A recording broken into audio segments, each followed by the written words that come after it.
The Boneyard. Short story by George B. Eva and Credo were alone at the outskirts of the boneyard to survey the clan's chances of locating food. Though it was early morning, she did not expect to encounter a terror bird. While an attack was possible, Eva's intuition told her they were temporarily safe. Credo had alerted on a dragonfly and was preoccupied by its erratic flight pattern.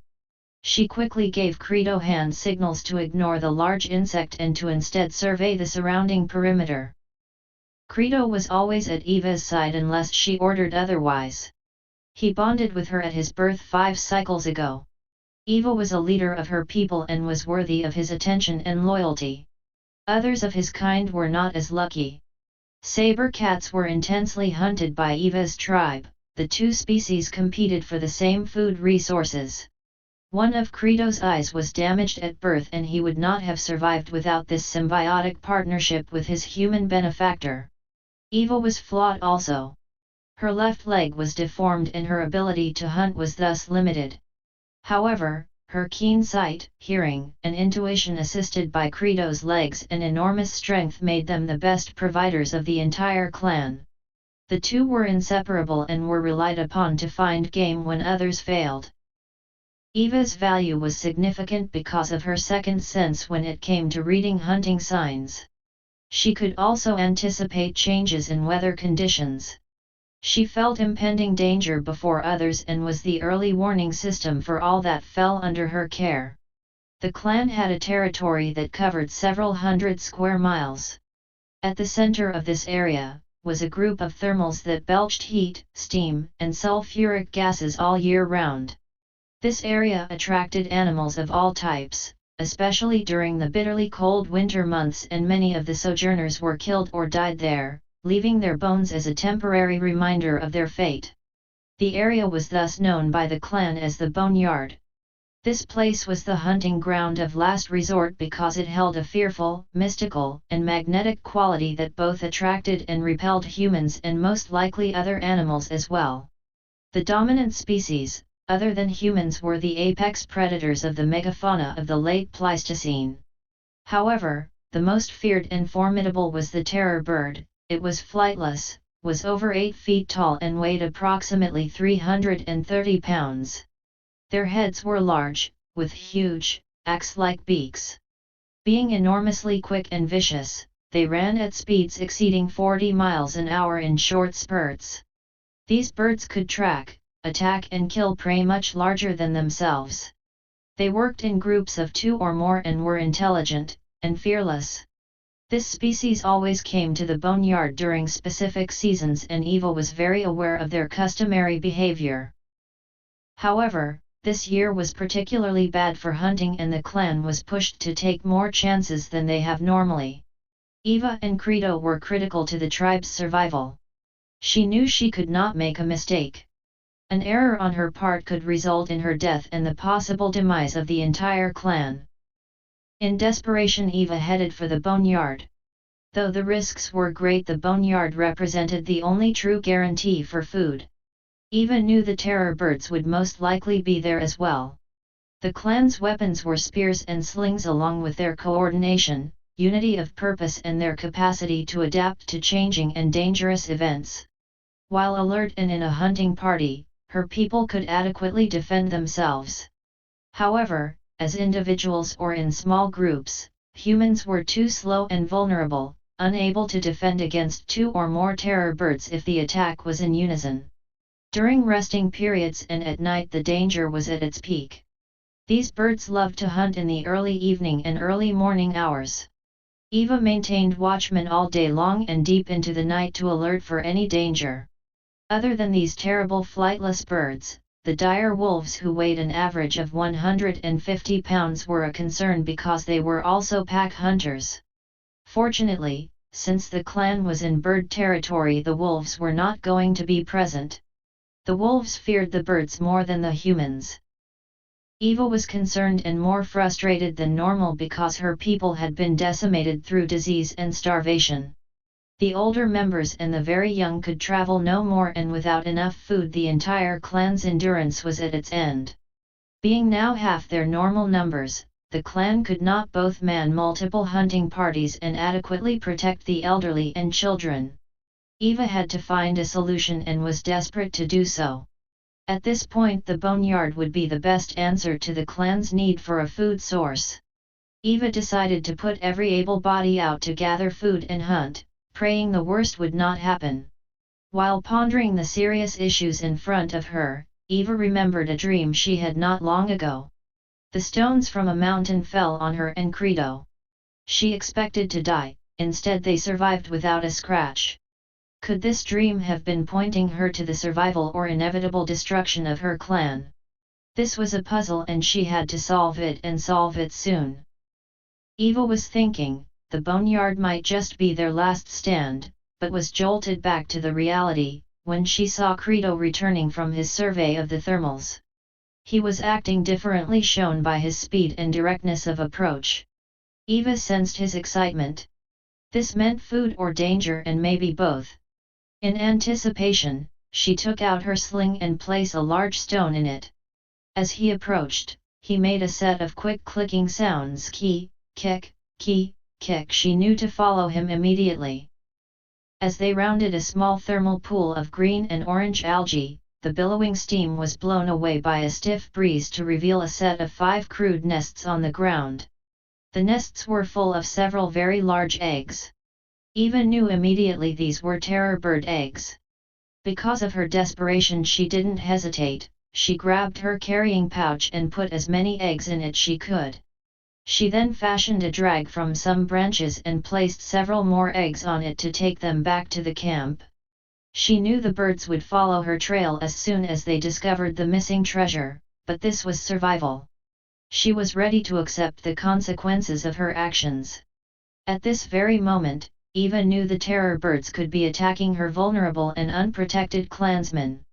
This may well be a war of mutually assured destruction.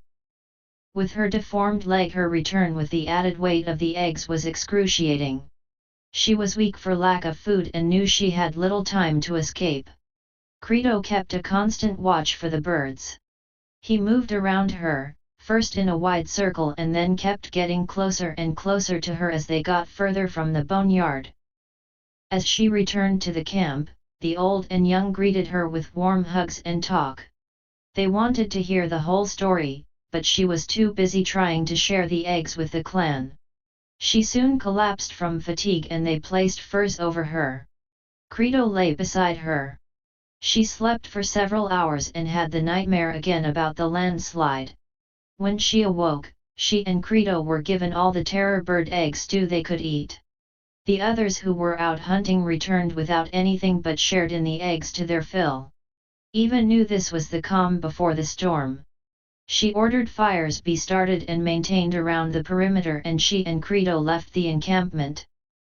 Eva didn't know just what she was looking for, but she knew she would recognize it when she saw it. The place the clan was now living was too vulnerable to stay much longer. After a half-hour journey, she began to wonder if she was going crazy. What was she looking for? She spotted a pile of large rocks and boulders. The pile looked like the results of a recent landslide. A large cave would have been better, but there were none in this area, and even if there were, her people would have to fight a family of cave bears for it. Never a good idea. As she and Credo were climbing around the base of the pile, she heard the most frightening shrieks and screams she had ever heard. It was undeniable, the sounds were coming from the direction of the encampment. She immediately signaled Credo to run ahead. She followed as fast as she could. Upon arrival, one terror bird lay dead near the main fire pit and 2 clansmen were badly injured. It looked like one of the injured would soon die. Eva knew the war was now engaged. Eva was told up to 5 terror birds had attacked the camp. They circled it and then rushed the adult defenders from 2 separate sides. While the 2 flanks were being attacked, a single bird came from a third direction toward the children who were surrounding the central fire pit. One of the elder men got off a perfect sling rock that hit the bird in one of its eyes. 2 adults left the perimeter defense and attacked the injured bird with spears. The attacker was mortally wounded but had badly mauled the two adult defenders. After the bird was killed, the rest retreated. Eva was proud of her people but knew there would be future attacks. Unless her clan left, the birds would continue the assault. The price was high but, in the end, they got some food and defended themselves. They would live to fight another day. Eva slept that night but wrestled with her thoughts. The injured and the dying concerned her, but she would have sacrificed herself as they did for the same reasons.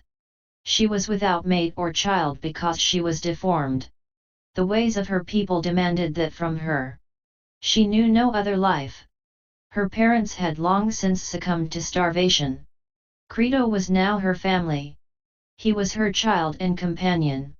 Her duty was to lead her people and help them survive and eventually thrive again. The weather had been harsh, and the rain had vanished for months now.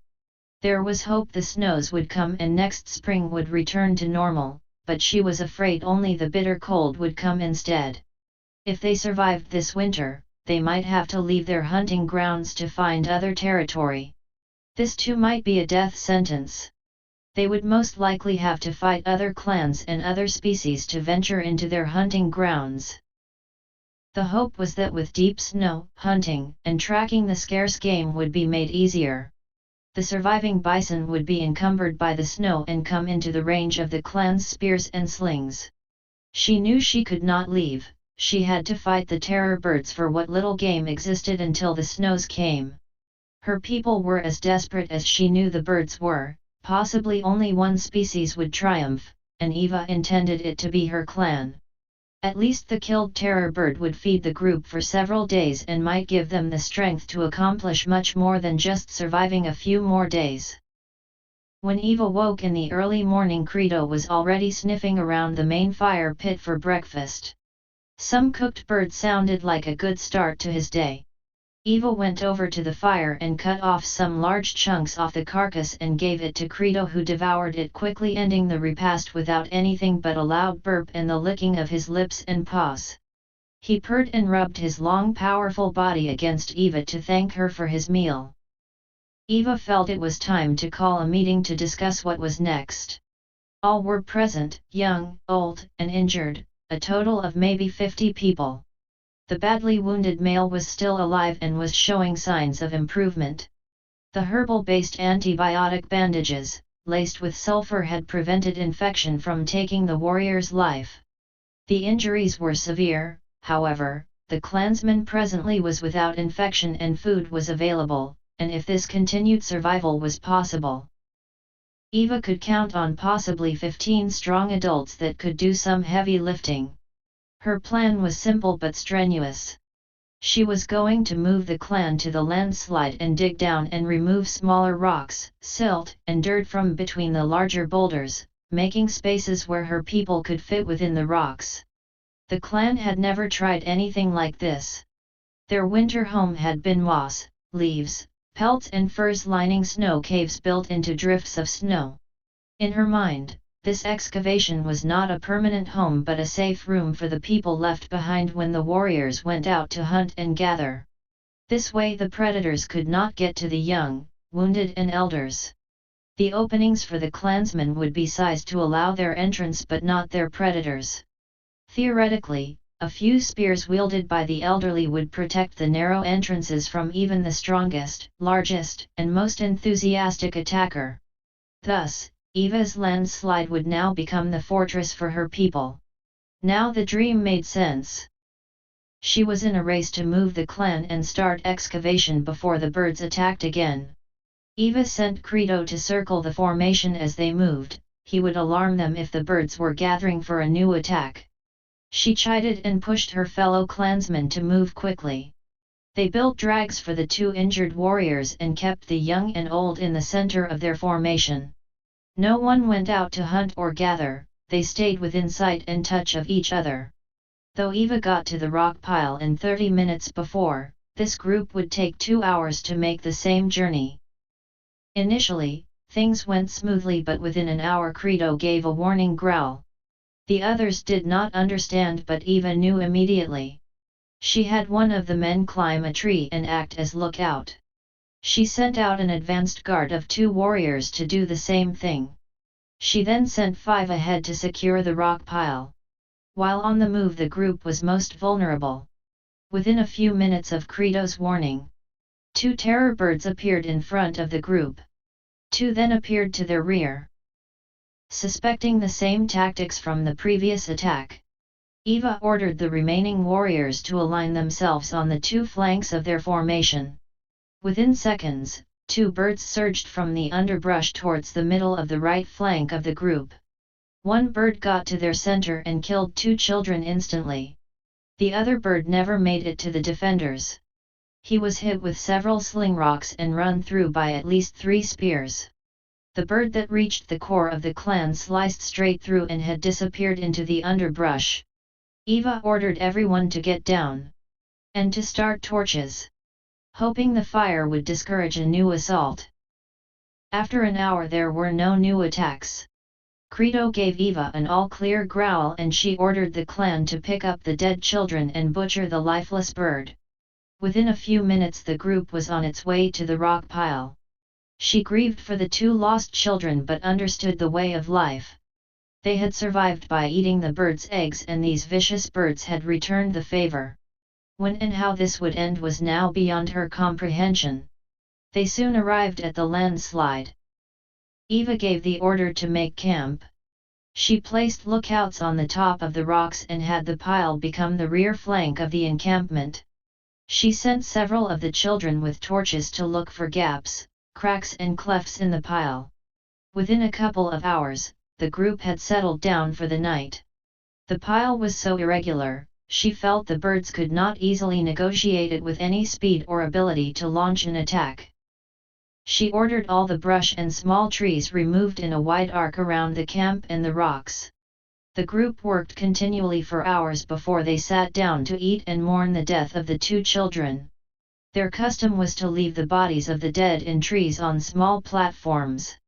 Because of their situation, they didn't want to leave the children's bodies for the terror birds, so Eva ordered them cremated.